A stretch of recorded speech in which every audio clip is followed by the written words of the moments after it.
গেল সব খবর, কম সময়ে সব খবর একসাথে। খবরটা খুব বড় করে বলবো না, কিন্তু যতখানি বলবো তাতে করে আপনি জেনে যেতে পারবেন আজ কোথায় কি হলো। নিয়মিত এই আয়োজনে স্বাগত জানাচ্ছি আপনাদের সবাইকে, আমি শাওন দত্ত। ভারতের লোকসভা নির্বাচনে নরেন্দ্র মোদীর জোট এনডিএ জয়ের পথে থাকলেও 10 বছরে প্রথমবারের মতো একক সংখ্যাগরিষ্ঠতা হারাতে যাচ্ছে বিজেপি। বুথ ফেরত জরিপকে ভুল প্রমাণ করে শক্ত প্রতিদ্বন্দ্বিতা করেছে কংগ্রেসের নেতৃত্বাধীন জোট ইন্ডিয়া। টাইমস অফ ইন্ডিয়ার তথ্য অনুসারে প্রাথমিক ফলাফলে 294 আসনে এগিয়ে এনডিএ। সরকার গঠনের জন্য দরকার 272 আসন। এবার 400 আসন পাওয়ার লক্ষ্য ঠিক করেছিল নরেন্দ্র মোদীর জোট।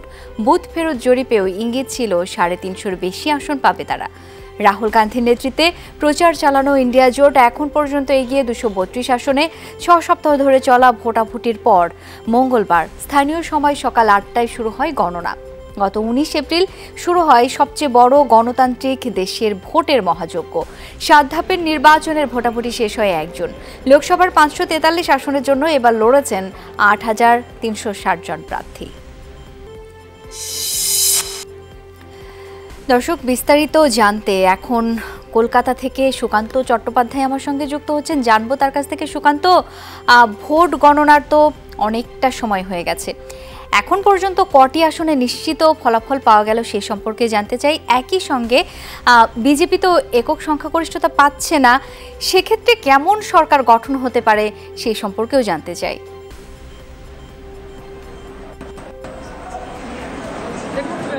প্রচারের শুরু থেকে যে হাওয়া ছিল বিজেপির এবং নির্বাচন চলাকালীন যে হাওয়া ছিল সেই হাওয়া কিন্তু এই আজকে যে 4 তারিখ গোটা দেশে জাতীয় নির্বাচন যে ফলাফল তার সঙ্গে কিন্তু কিছু মিলছে না।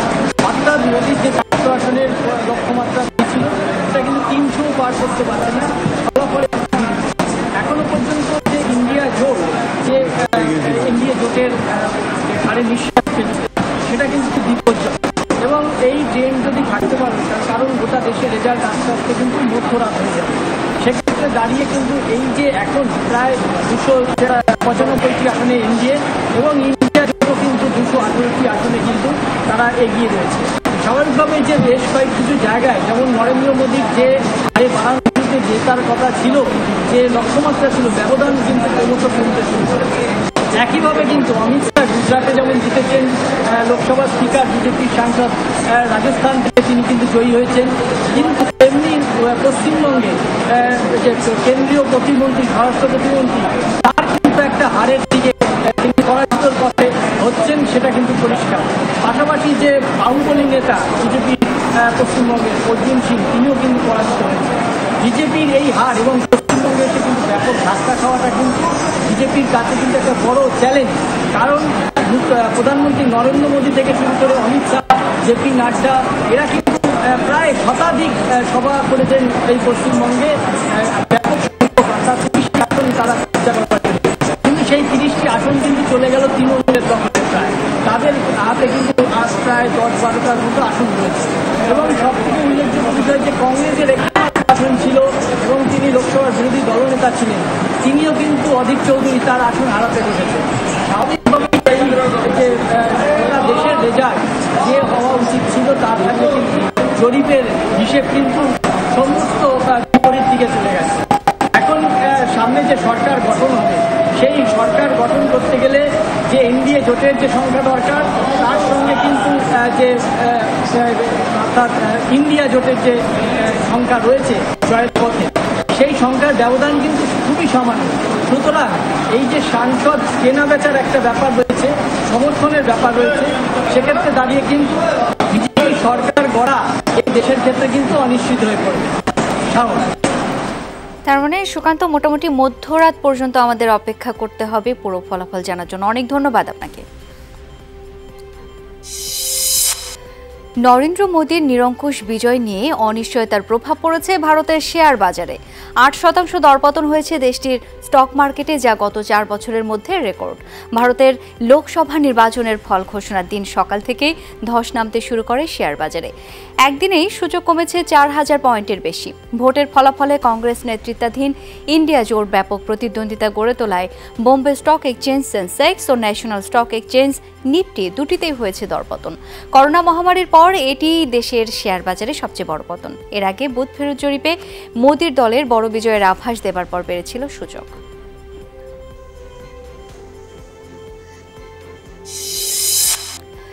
এদিকে পশ্চিমবঙ্গে বিজেপিকে ঠেকিয়ে আবারও সংখ্যাগরিষ্ঠ অবস্থানে তৃণমূল কংগ্রেস। 42 আসনের মধ্যে 32টিতে এগিয়ে রাজ্যের ক্ষমতাসীন দলটি। অন্যদিকে বিজেপি এগিয়ে 10টিতে। এবারের নির্বাচনে বিজেপির অন্যতম টার্গেট ছিল পশ্চিমবঙ্গ। নির্বাচনের আগে দফায় দফায় প্রচারণা চালান প্রধানমন্ত্রী নরেন্দ্র মোদী, স্বরাষ্ট্রমন্ত্রী অমিত শাহ সহ বিজেপির সিনিয়র নেতারা। তা সত্ত্বেও রাজ্যে নিজের আসনেই পিছিয়ে পড়েছেন আলোচিত বিজেপি নেতা দিলীপ ঘোষ। তার চেয়ে অন্তত 50,000 ভোটে এগিয়ে তৃণমূলের কীর্তি আজাদ। এদিকে আসন প্রায় নিশ্চিত তৃণমূলের বেশিরভাগ তারকা প্রার্থীর। ডায়মন্ড হারবারে 2 লাখের বেশি ভোট পেয়ে এগিয়ে আছেন তৃণমূলের হেভিওয়েট প্রার্থী অভিষেক ব্যানার্জি। জয়ের পথে আলোচিত প্রার্থী মহুয়া মৈত্র। বিজেপির প্রার্থী লকেট চ্যাটার্জিকে পেছনে ফেলে এগিয়ে গেছেন রচনা ব্যানার্জি, এগিয়ে আছেন অভিনেতা দেব।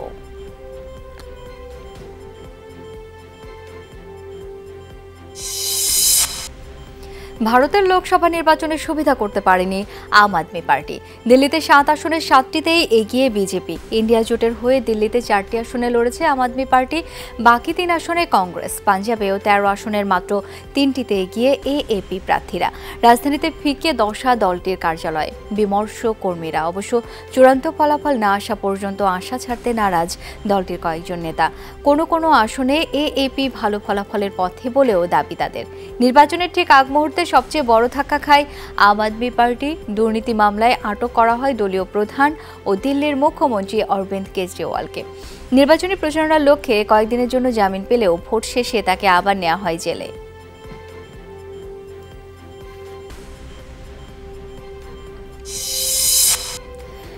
এদিকে জম্মু কাশ্মীরে পিছিয়ে রয়েছেন অঞ্চলটির আলোচিত 2 রাজনীতিবিদ মেহবুবা মুফতি এবং ওমর আবদুল্লাহ। এরই মধ্যে পরাজয় স্বীকার করে নিয়েছেন 2 সাবেক মুখ্যমন্ত্রী। বারামুল্লা আসন থেকে লড়ছেন ওমর আবদুল্লাহ। তার বিপরীতে রয়েছেন স্বতন্ত্র প্রার্থী আব্দুল রশিদ। এখন পর্যন্ত প্রায় 1,30,000 ভোটে পিছিয়ে আছেন তিনি। যদিও বুথ ফেরত জরিপে আভাস মিলেছিল জয়ী হবেন ওমর আবদুল্লাহ। এদিকে পিডিপি নেত্রী মেহবুবা মুফতি পিছিয়ে রয়েছেন প্রায় 2 লাখের বেশি ভোটে। তার লড়াই চলছে ন্যাশনাল কনফারেন্স নেতা মিয়া আলতাফের সাথে।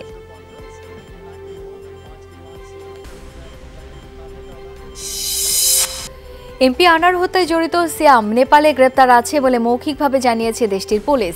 এমনটাই জানিয়েছেন ডিএমপির অতিরিক্ত কমিশনার হারুনা রশিদ। বলেন, সিয়াম ভারতের মোস্ট ওয়ান্টেড আসামি হয়, দেশটিও তাকে ফেরত চেয়েছে। ঝিনাইদহ 4 আসনের সংসদ সদস্য আনার হত্যা তদন্ত শেষে নেপাল থেকে বিকেলে ঢাকায় ফিরে এসব কথা বলেন হারুনা রশিদ। জানান, বাংলাদেশ বা ভারত যার কাছেই নেপাল সিয়ামকে ফেরত দিক, হত্যা তদন্তে কোনো সমস্যা হবে না। দুদেশের আইন শৃঙ্খলা বাহিনী হত্যা মামলাটিকে সর্বোচ্চ গুরুত্ব দিচ্ছে বলেও জানান তিনি। বলেন, বাংলাদেশের অনেক আসামি অপরাধ করে নেপালে অবস্থান করে থাকে। এই সফরে দেশটির আইন শৃঙ্খলা বাহিনীর সাথে এই বিষয়টি নিয়েও আলোচনা হয়েছে, যাতে কোনো আসামি নেপালকে সেফ হোম বানাতে না পারে তা নিয়েও নেপাল কাজ করার আশ্বাস দিয়েছে বলেও জানান হারুনা রশিদ।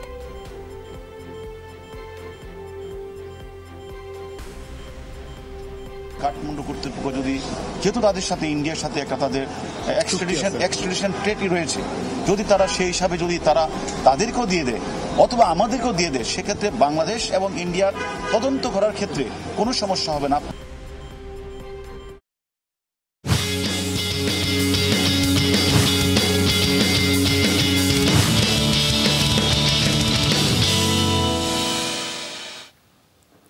স্কটল্যান্ডের বিপক্ষে ম্যাচ দিয়ে নিজেদের বিশ্বকাপ মিশন শুরু করতে যাচ্ছে বর্তমান চ্যাম্পিয়ন ইংল্যান্ড। ব্রিজটাউনে বাংলাদেশ সময় রাত 8:30টায় শুরু হবে ম্যাচ। সবশেষ ওয়ানডে বিশ্বকাপে 7ম হয়ে আসর শেষ করেছিল ইংল্যান্ড। সেই দুঃসহ স্মৃতি ভুলে এবার টি-20 বিশ্বকাপ দিয়ে ঘুরে দাঁড়াতে চায় জস বাটলারের দল। ঘরের মাঠে পাকিস্তানের বিপক্ষে দাপুটে সিরিজ জয়ের আত্মবিশ্বাস সঙ্গী ইংলিশদের। বিশেষ করে ইনজুরি কাটিয়ে পেসার জোফ্রা আর্চারের ফেরা শক্তি জুগিয়েছে দলে। শিরোপা ধরে রাখার মিশনে ব্যাট হাতে ফিল সল্ট ও জস বাটলারের উড়ন্ত ফর্ম এগিয়ে রাখবে ইংলিশদের। বিপরীতে নিজেদের সক্ষমতার জানান দেওয়ার চ্যালেঞ্জ প্রতিবেশী স্কটল্যান্ডের। আঞ্চলিক বাছাইয়ের সবশেষ 6 ম্যাচে সবকটিতেই জয় আছে দলটির। দিনের অপর ম্যাচে রাত 9:30টায় মুখোমুখি হবে নেপাল ও নেদারল্যান্ডস। এইদিকে যুক্তরাষ্ট্রের ডালাসে অনুষ্ঠিত হবে ম্যাচটি। সবশেষ টি-20 বিশ্বকাপে দক্ষিণ আফ্রিকা ওয়ানডে বিশ্বকাপে বাংলাদেশকে হারানোর সুখস্মৃতি ডাচদের। তবে দলের অন্যতম সেরা 2 তারকা ফন ডার মারুই ও কলিন অ্যাকারম্যানের সার্ভিস মিলবে না এই বিশ্বকাপে। বিপরীতে দলের সেরা তারকা সন্দীপ লামিচানেকে ছাড়াই বিশ্বকাপে লড়তে হচ্ছে নেপালকে। দু দলের সবশেষ 5 দেখায় 2টিতে জয় নেপালের, বিপরীতে 3টিতে জিতেছে নেদারল্যান্ডস। প্রথম ম্যাচ থেকে তাসকিনকে পাওয়া নিয়ে আশাবাদী বিসিবি। তবে 3-4 দিন পর সেলাই দেখে সিদ্ধান্ত হবে শরীফুলকে নিয়ে, জানিয়েছেন ফিজিও বায়েজিদুল ইসলাম। বৃষ্টিতে গ্র্যান্ড প্রেইরির আউটডোরে অনুশীলন করা না হলেও এদিন তাসকিন এসেছিলেন মুস্তাং ক্রিকেট একাডেমির ইনডোরে। বোলিং কোচকে নিয়ে করেছেন 3 ওভার বোলিং হাতে সেলাই পড়েছে শরীফুল ইসলামের। সাধারণত এমন ইনজুরি থেকে সেরে উঠতে লাগে 8 থেকে 10 দিন। সেলাইয়ের ড্রেসিং খুলে দেখা হবে কতটা হিলিং হয়েছে শরীফুলের, তারপর আসবে বদলি নেওয়া হবে কি হবে না। সেই সিদ্ধান্ত নিতে আপাতত আরও 3-4 দিনের অপেক্ষা বিসিবির। আর 5 জন ফুল রান আপে তাসকিনের বোলিংয়ের পরই হবে চূড়ান্ত সিদ্ধান্ত। তবে নেটে যেভাবে বল করছেন তাসকিন, তাতে শ্রীলঙ্কার বিপক্ষে তিনি খেলবেন বলেই বিশ্বাস ফিজিওর। তাসকিনকে আমরা তো আজকে প্রায় 3.5 উইকস এগুলো রিহেব করাচ্ছি। তাসকিন সোফার যতটুকু প্রোগ্রেস করছে আলহামদুলিল্লাহ যথেষ্ট ভালো প্রোগ্রেস করছে। ওর ডে টু ডে আমরা কিছু প্ল্যান করে রাখছিলাম। তো 1 তারিখ থেকে মেনলি বোলিং করার ডেট ছিল। আজকে আমাদের প্ল্যান ছিল যে আউটডোরে বোলিং করবো, বাট যেহেতু বৃষ্টি হচ্ছে সো আমরা আউটডোরে বোলিং করতে পারি নাই। সো যেহেতু আমাদের আজকে স্কেডিউল অনুপাতে আজকে তার বোলিং করাটা খুবই ইম্পর্টেন্ট, তো আমরা ইনডোরে নিয়ে আসছি। যুক্তরাষ্ট্রে এবার ইসরায়েলি কনসুলেটের ভেতর ঢুকে পড়ল একদল বিক্ষোভকারী। সোমবার সান ফ্রান্সিসকোয় হয় এই ঘটনা। 70 জনকে আটক করেছে পুলিশ। গাজা উপত্যকায় ইসরায়েলি আগ্রাসনের প্রতিবাদে বিক্ষোভ করছিলেন তারা। স্থানীয় গণমাধ্যমগুলো জানায় শতাধিক মানুষ জড়ো হন কনসুলেটের সামনে। বিক্ষোভকারীদের সবাই ইহুদি। তাদের হাতে দেখা যায় জায়নবাদ বিরোধী বিভিন্ন স্লোগান সম্বলিত প্ল্যাকার্ড, যেগুলোর মূল ভাষ্য গাজায় যে গণহত্যা ইসরায়েল চালাচ্ছে তাতে ইহুদিরাই পড়বে ঝুঁকিতে। এক বিবৃতিতে বিক্ষোভকারীদের হামাসপন্থী দাঙ্গাবাজ আখ্যা দিয়েছে ইসরায়েল।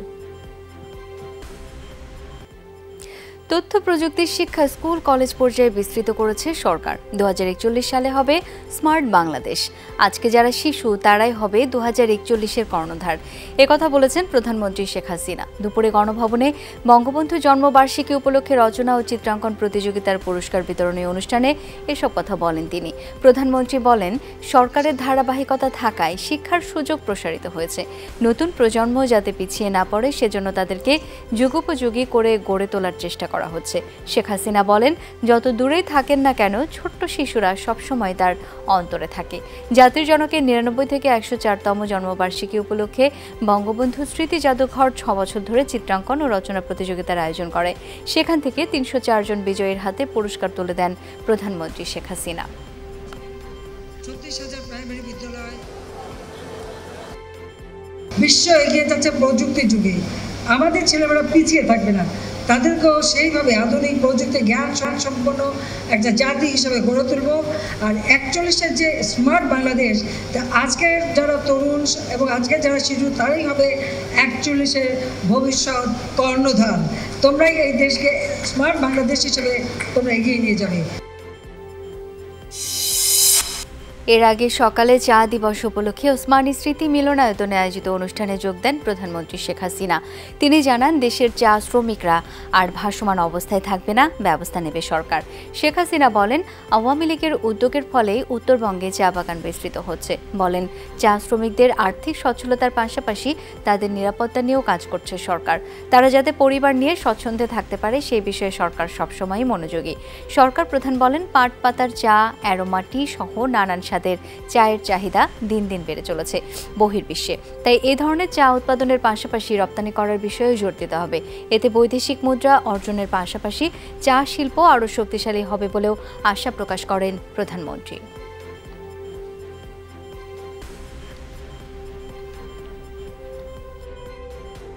এদের কিন্তু এই মাটিতে একখণ্ড জায়গা নাই যেখানে তারা আপন ভূমি হিসেবে বিবেচনা করতে পারি।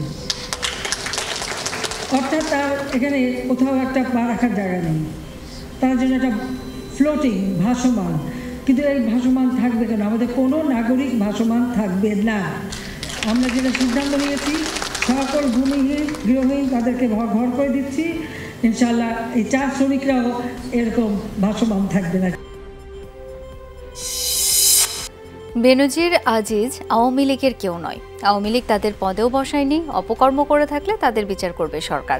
সকালে ঢাকা মহানগর উত্তর আওয়ামী লীগের প্রতিনিধি সভায় এই মন্তব্য করেন দলটির সাধারণ সম্পাদক ওবায়দুল কাদের। বলেন, বিএনপি দুর্বৃত্তের জন্মদাতা। টিআইবি এবং সুজন এখন বিএনপির বি টিমে পরিণত হয়েছে বলেও মন্তব্য করেন আওয়ামী লীগ সাধারণ সম্পাদক। দলীয় নেতাকর্মীদের শৃঙ্খলা ভঙ্গ না করার নির্দেশ দেন ওবায়দুল কাদের। জানান, জাতীয় সম্মেলনের আগে একে একে সব ইউনিটের সম্মেলন শেষ করা হবে। বেনজির আমাদের দলের লোক নয়। সিনিয়রিটি মেধা নিয়ে সে আইসিটি হয়েছে। আজিজও আমাদের দলের লোক নয়, আমরা তাদের বানাইনি। এখন ভেতরে তারা যদি কোনো অপকর্ম করে তখন এদের বিচার করার সৎসাহস শেখ হাসিনার সরকারের।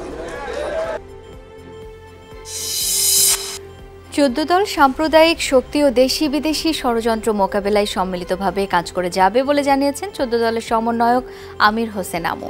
দুপুরে 14 দলের শরিক দলের প্রধানদের সাথে সভা শেষে কথা বলেন তিনি। জানান, আওয়ামী লীগ সভাপতি প্রধানমন্ত্রী শেখ হাসিনার নেতৃত্বে 14 দল ঐক্যবদ্ধ আছে, আর প্রধানমন্ত্রীর নেতৃত্বে দেশকে এগিয়ে নিতে 14 দল কাজ করে যাবে বলে জানান আমির হোসেন আমু। বলেন, 14 দল আগেও ঐক্যবদ্ধভাবে কাজ করেছে, সামনের দিনগুলোতেও ঐক্যবদ্ধভাবে কাজ করে যাবে। জোটের মধ্যে কোনো দ্বন্দ্ব বা বিভেদ নেই বলেও জানান তিনি। 14 দল সমন্বয়ক বলেন, ঈদের পর মূল্যস্ফীতি নিয়ন্ত্রণে নানা কর্মসূচি নিয়ে মাঠে নামবে 14 দল। সেসব কর্মসূচি থেকে দ্রব্যমূল্য নিয়ন্ত্রণে সরকারকে নানা পরামর্শ দেওয়া হবে বলে জানান তিনি।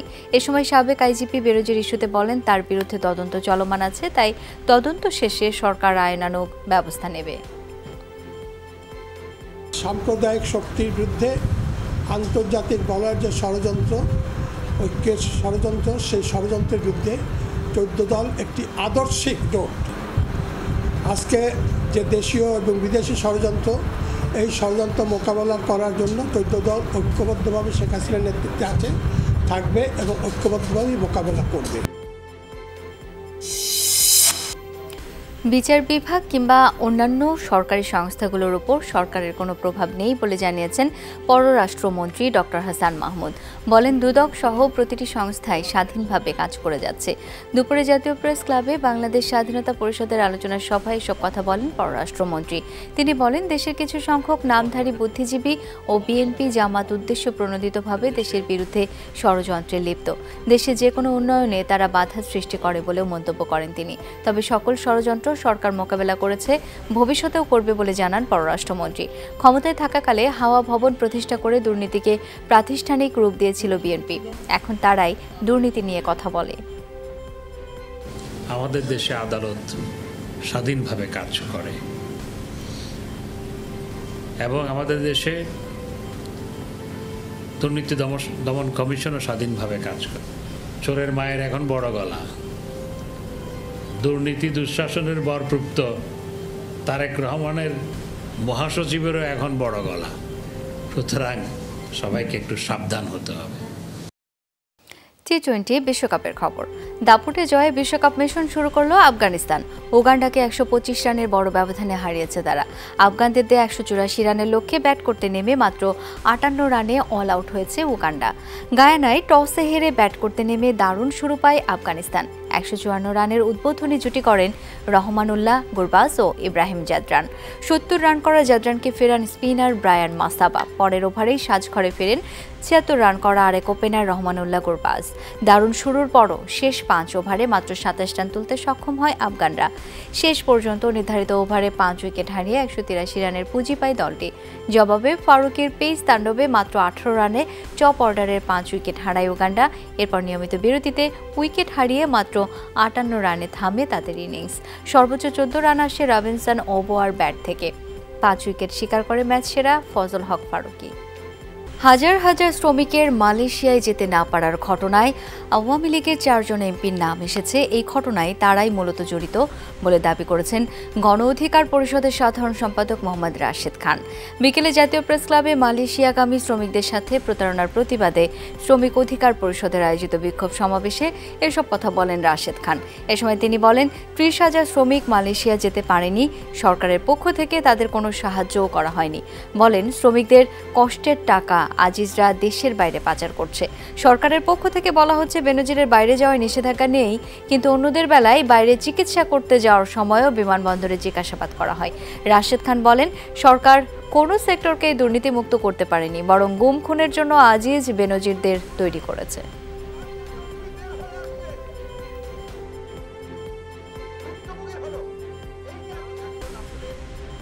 যাদের রক্তঘাম শ্রমিক টাকায় আজকে বাংলাদেশের অর্থনৈতিক চাকা চলছে, গতিশীল রয়েছে, সেই টাকা আমরা দেখতে পাই যে বিদেশে এই আজিজরা, এই বেনজিররা পাচার করছে। গাছ শিউরে ওঠে এই সমস্ত দেখলে। সারা বাংলাদেশ এমন কোন জায়গা নাই যেখানে এই বেনজিরের নজিরবিহীন খাবার না পড়েছে।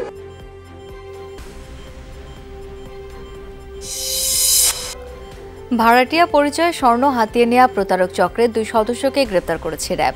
সকালে কারওয়ান বাজারে র্যাবের মিডিয়া সেন্টারে আয়োজিত সংবাদ সম্মেলনে সংস্থাটির আইন ও গণমাধ্যম শাখার পরিচালক কমান্ডার আরাফাত ইসলাম এই তথ্য জানান। তিনি বলেন, দীর্ঘদিন চক্রটি ভাড়াটিয়া সেজে এই অপরাধ করে আসছিল। প্রথমে টার্গেট ঠিক করে একটি এলাকায় বাসা ভাড়া নেয় তারা, পরে সূক্ষ্মতা গড়ে তোলার এক পর্যায়ে নিজেদের স্বর্ণকার পরিচয় দিয়ে বাসায় থাকা স্বর্ণালঙ্কার পরিষ্কার করে দেওয়ার প্রস্তাব দেয় চক্রটি। এভাবেই আস্থা অর্জনের পর টার্গেট করা ব্যক্তির সবকিছু লুটে নেয়। নির্দিষ্ট অভিযোগের ভিত্তিতে চক্রের মূল হোতা আলী হাসান সোহেল সহ তার সহযোগী এক মহিলাকে নরসিংদী থেকে গ্রেপ্তার করা হয়েছে বলে জানায় র্যাব।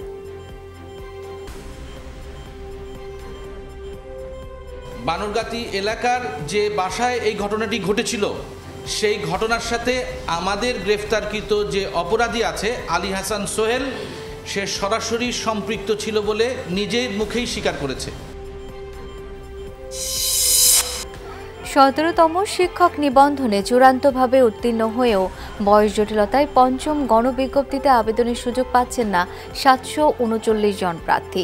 অন্তত একবার আবেদনের দাবিতে এনটিআরসিএ ঘেরাও করেছে চাকরি প্রত্যাশীরা। সেই সঙ্গে দাবি আদায় না হওয়া পর্যন্ত আমরণ অনশন কর্মসূচি পালনের ঘোষণাও দেন তারা।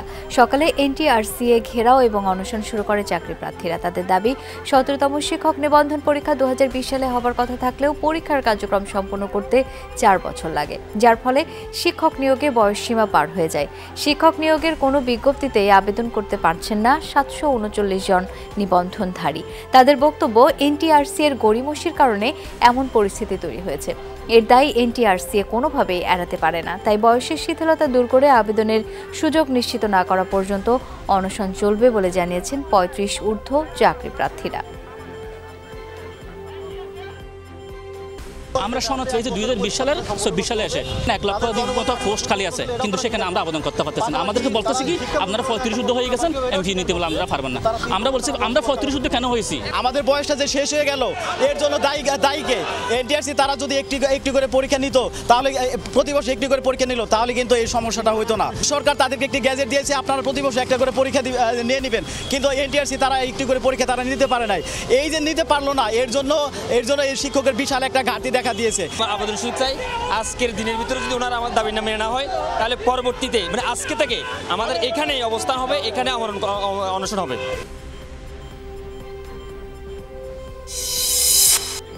লালমনিরহাটে 20 দিন ধরে নিখোঁজ মাদ্রাসা ছাত্রকে উদ্ধারের দাবিতে মানববন্ধন করেছে এলাকাবাসী। দুপুরে শহরের মিশন মোড় এলাকায় মানববন্ধন শেষে জেলা প্রশাসক কার্যালয়ের সামনে বিক্ষোভ করে তারা। জেলা প্রশাসক ও পুলিশ সুপার বরাবর স্মারকলিপিও দেয় নিখোঁজ শিশু আপনের পরিবার ও এলাকাবাসী। স্বজনরা জানায়, আপন সদর উপজেলার একটি আবাসিক মাদ্রাসার 4র্থ শ্রেণীর ছাত্র। গত 16 মে দুপুরে মাদ্রাসা থেকে বের হয়ে আর ফেরেনি আপন। তার সন্ধান না পেয়ে পরিবারকে জানায় মাদ্রাসা কর্তৃপক্ষ। খোঁজাখুঁজির পর না পেয়ে সদর থানায় জিডি করে আপনের বাবা।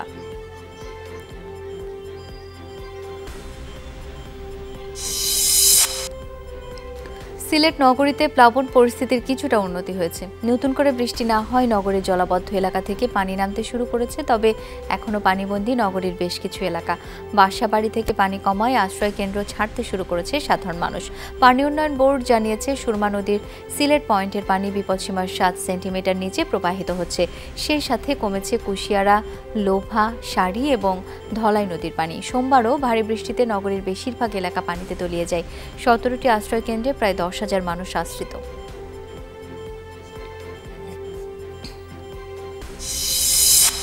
বরগুনার ক্ষতিগ্রস্ত বেড়িবাঁধ পরিদর্শন করেছেন পানি সম্পদ প্রতিমন্ত্রী জাহিদ ফারুক। সকালে বিষখালী, বনেশ্বর, জিনতলা, কালমেঘা, মাঝের চর, কাঁকচিরা সহ বিভিন্ন ক্ষতিগ্রস্ত এলাকা পরিদর্শন করেন প্রতিমন্ত্রী। তিনি জানান, যত দ্রুত সম্ভব ঘূর্ণিঝড়ে ক্ষতিগ্রস্ত বাঁধ মেরামত করা হবে। আগামী বর্ষা মৌসুমের আগেই ঝুঁকিপূর্ণ এলাকাগুলোতে টেকসই বাঁধ নির্মাণের আশ্বাসও দেন প্রতিমন্ত্রী। এ সময় উপস্থিত ছিলেন বরগুনা 1 আসনের সংসদ সদস্য সহ অন্যান্য নেতাকর্মীরা।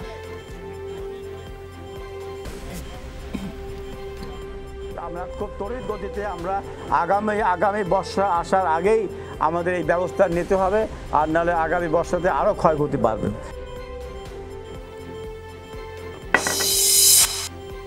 কুমিল্লার 14 গ্রামে কাভার্ড ভ্যানের ধাক্কায় নিহত হয়েছে 2 জন। ভোরে ঢাকা চট্টগ্রাম মহাসড়কের সুপুয়া এলাকায় দুর্ঘটনা ঘটে। পুলিশ জানায়, ঢাকাগামী কাভার্ড ভ্যান বিকল হয়ে আরেকটি কাভার্ড ভ্যানের সহায়তা নেয় চালক ও হেলপার।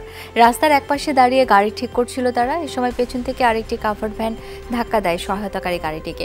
এতে 2 গাড়ির মাঝখানে চাপা পড়ে আহত হয় নষ্ট গাড়ির শ্রমিক সাগর ও বেলাল। তাদেরকে হাসপাতালে নেওয়া হলে চিকিৎসক মৃত ঘোষণা করেন। ঘাতক চালক ও হেলপার পলাতক রয়েছে বলে জানিয়েছে পুলিশ। নওগাঁর রানীনগরে বিকল হওয়া বরেন্দ্র এক্সপ্রেস ট্রেনের বগি উদ্ধার করা হয়েছে। প্রায় 3 ঘন্টা পর শুরু হয়েছে ট্রেন চলাচল।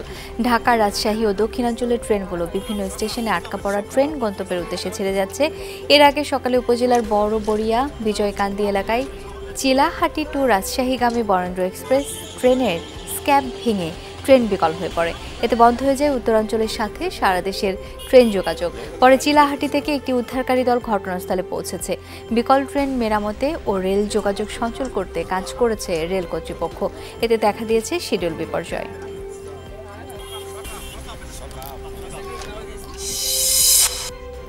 হামাসের কাছে জিম্মি আরও 4 ইসরায়েলের মৃত্যুর খবর জানিয়েছে তেল আবিব। দেশটির সামরিক বিভাগ আইডিএফ স্বীকার করেছে, খান ইউনিসে হামাস বিরোধী অভিযানের সময় তাদের মৃত্যু হয়। নিহতদের মরদেহ আটকে রেখেছে হামাস, এমন অভিযোগ আইডিএফের। এদের মধ্যে একজন ব্রিটিশ ইসরায়েলি দ্বৈত নাগরিক। 51 বছর বয়সী ওই ব্যক্তির নাম নাদাভ পপলয়েল। নিহত বাকি 3 জনের বয়স 80 বছরের উপরে। মে মাসে হামাস জানায়, এপ্রিলে ইসরায়েলের হামলায় নিহত হন নাদাভ। গত ডিসেম্বরে প্রকাশিত এক ভিডিওতে দেখা গিয়েছিল নিহত বাকি 3 জনকে। গত 7 অক্টোবর কিবুৎস থেকে ধরে নিয়ে যাওয়া হয়েছিল জিম্মিদের। বেনজির আহমেদ ও আজিজের মতো বহু মাফিয়া তৈরি করেছে আওয়ামী লীগ সরকার, যারা দেশটাকে গিলে খাচ্ছে বলে মন্তব্য করেছেন বিএনপি মহাসচিব মির্জা ফখরুল ইসলাম আলমগীর। বিকালে বন্ধনগরীর আইইবি মিলনায়তনে চট্টগ্রাম ফোরাম আয়োজিত আলোচনা সভায় এই মন্তব্য করেন তিনি। সাবেক আইজিপিকে বাঁচাতে সরকার গোপনে তাকে দেশের বাইরে পাঠিয়ে দিয়েছে অভিযোগ করে মির্জা ফখরুল আরও বলেন, লুটেরাদের হাতে পড়ে দেশের অবস্থা আজ ভয়াবহ। গণতন্ত্র নেই, মানবাধিকার নেই, নিরাপত্তা নেই। 15 বছর ধরে অবৈধভাবে ক্ষমতায় বসে আছে বিনা ভোটের সরকার। নিজেদের অস্তিত্ব রক্ষার জন্য রাজপথে নেমে দানবীয় সরকারকে পরাজিত করতে হবে বলে মন্তব্য করেন বিএনপি মহাসচিব।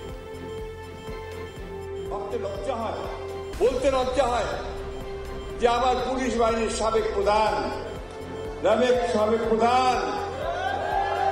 তার বিরুদ্ধে প্রতিদিন পাতায় পাতায় হাজার হাজার দুর্নীতির খবর বেরোচ্ছে। আর দেখেন এই সরকার কি করছে, ওই চোরকে, ওই ডাকাতকে তারা বাঁচাবার জন্য গোপনে তাকে পাচার করে দিয়েছে।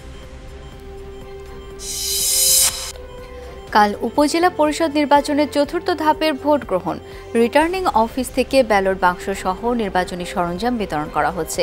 কঠোর নিরাপত্তায় পৌঁছে দেওয়া হচ্ছে কেন্দ্রে কেন্দ্রে। তবে কেন্দ্রগুলোয় ব্যালট পেপার যাবে বুধবার সকালে। নির্বাচনে প্রতিদ্বন্দ্বিতা হবে চেয়ারম্যান, ভাইস চেয়ারম্যান ও মহিলা ভাইস চেয়ারম্যান পদে। কাল 4র্থ ধাপে 7টি উপজেলা পরিষদে ভোট নেওয়া হবে। বেশিরভাগ জায়গায় ব্যালটে হবে ভোট। সিরাজগঞ্জে 2টি উপজেলায় ভোট নেওয়া হবে ইভিএমে। ভোট গ্রহণ অবাধ ও সুষ্ঠু করতে সব প্রস্তুতি নিয়েছেন নির্বাচন সংশ্লিষ্টরা। দক্ষিণ খান ও উত্তর খান এলাকার ৮১ কিলোমিটার সড়ক ও ড্রেনেজ নির্মাণ কাজ ৩০ নভেম্বরের মধ্যে সম্পন্ন হবে বলে জানিয়েছেন ঢাকা উত্তর সিটি কর্পোরেশনের মেয়র মোহাম্মদ আতিকুল ইসলাম। দুপুরে ডিএনসিসি অন্তর্ভুক্ত নতুন ১৮টি ওয়ার্ডের চলমান উন্নয়ন কাজ পরিদর্শন শেষে কথা বলেন তিনি। এ সময় তিনি বলেন, দীর্ঘ প্রায় ৫০ বছর ধরে এই এলাকার মানুষ সড়কে দুর্ভোগ পোহাচ্ছে। ইউনিয়ন থাকায় এই এলাকায় তেমন উন্নয়ন কর্মকাণ্ড হয়নি। এখন টেকসই উন্নয়নের লক্ষ্যে সিটি কর্পোরেশন প্রশস্ত রাস্তা ও ড্রেনেজ নির্মাণের কাজ শুরু করেছে। এছাড়াও এই এলাকায় কাজ শেষে ৫,৭২২টি এলইডি স্মার্ট লাইট স্থাপন করার কথাও জানান ডিএনসিসি মেয়র। এ সময় অবৈধভাবে রাস্তা ও খালের জমি দখল করে কেউ বাড়ি বা কোনো ভবন নির্মাণ করলে তা ভেঙে ফেলার হুঁশিয়ারি দেন মেয়র। এই ৫০ বছরের সমস্যা আমরা সলভ করছি। আগামী ৫০ বছর এলাকাবাসী যেন সুন্দরভাবে থাকতে পারে সেই ড্রয়িং নিয়ে আমরা কাজ করছি। আমি সবাইকে অনুরোধ করব, একটু সময় দিন। ইনশাল্লাহ যেই কাজগুলো ধরেছি প্রায় ৮১ কিলোমিটার ড্রেন সহ ইনশাল্লাহ শীতকাল নভেম্বর আসার সাথে সাথে আমরা আমাদের কাজটা শেষ করে দিব। ঢাকার অসহনীয় তাপমাত্রা কমাতে সমন্বিতভাবে বনায়ন ও জলাশয় বৃদ্ধির পরিকল্পনা করছে সরকার। এলজিআরডি, গণপূর্ত ও স্বাস্থ্য মন্ত্রণালয়কে যুক্ত করে এই পরিকল্পনা বাস্তবায়ন করা হবে বলে জানিয়েছেন পরিবেশ মন্ত্রী সাবের হোসেন চৌধুরী। দুপুরে সচিবালয়ে বিশ্ব পরিবেশ দিবস উপলক্ষে আয়োজিত সংবাদ সম্মেলনে এসব কথা বলেন পরিবেশ মন্ত্রী। বলেন, আসন্ন বর্ষা মৌসুমে সারা দেশে ৮,৩৩,০০,০০০ চারা গাছ রোপণ করা হবে। এরই মধ্যে গত ৫ বছরে প্রায় ৩০,০০০ একর বনভূমি উদ্ধার করা হয়েছে বলেও জানান তিনি। এ সময় এক প্রশ্নের জবাবে পরিবেশ মন্ত্রী বলেন, সুন্দরবন ঘিরে অপরিকল্পিতভাবে রিসোর্ট গড়ে উঠছে। এগুলো নিয়ন্ত্রণে নির্দিষ্ট নীতিমালা করা হবে বলেও জানান তিনি।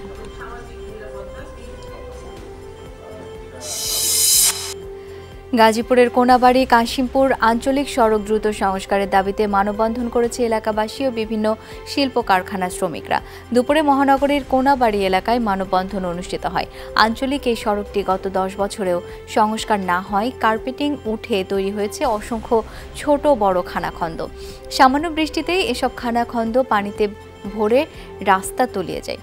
প্রতিদিন হাজারো শ্রমিক ও এলাকাবাসী চলাচল করেন ঝুঁকি নিয়ে। মানুষের দুর্ভোগ কমানোর এই আন্দোলনে সবাইকে একাত্মতা ঘোষণার আহ্বান জানান বক্তারা। চলতি মাসের মধ্যে কাজ শুরু না হলে ৩০ জুলাই প্রধানমন্ত্রী কার্যালয়ের সামনে অবস্থান কর্মসূচির ঘোষণা দেন মানববন্ধনকারীরা। দুইটা থানার মধ্যে সংযোগকারী একটা রাস্তা কতটুকু উপকার হবে, যে রাস্তাটার মধ্যে 10 লক্ষেরও বেশি মানুষ এই রাস্তা দিয়ে চলাচল করে। যানবাহনগুলি আছে, এগুলি উল্টে যায়, উল্টে গিয়ে সবাই পড়ে যায়, আহত হয়, অনেকের হাত পা ভেঙেছে, অনেকের বাচ্চা নষ্ট হয়েছে। মানে প্রধানমন্ত্রী দৃষ্টি আকর্ষণ করতে চাই যে কেন রাস্তা, কার জন্য রাস্তাটা হচ্ছে না, তার শাস্তি চাই। এয়ার শোতে অংশ নিয়ে একসাথে উঠছিল ৬টি বিমান। মাঝ আকাশে সংঘর্ষ হলো 2টি এয়ারক্রাফটের। পর্তুগালের বেজার শহরে হয়েছে এই ঘটনা। রাজধানী লিসবন থেকে ১৮০ কিলোমিটার দক্ষিণে চলছিল দেশটির সবচেয়ে বড় এভিয়েশন ইভেন্ট। আয়োজক পর্তুগিজ এয়ারফোর্স PAF। ভিডিওতে দেখা যায় উড়ন্ত অবস্থায় মুখোমুখি সংঘর্ষ হয় দুটি ইয়েক-52 এয়ারক্রাফটের। একটি কোনোমতে সামলে নিলেও বিধ্বস্ত হয় অপরটি। বিস্ফোরণ ও আগুন ধরে যায় বিমানে, মৃত্যু হয় স্প্যানিশ পাইলটের। নিরাপদে অবতরণে সক্ষম হলেও আহত হন অপর বিমানের পাইলট। এই ঘটনার জেরে বেজা এয়ার শো বাতিলের ঘোষণা দেয় PAF।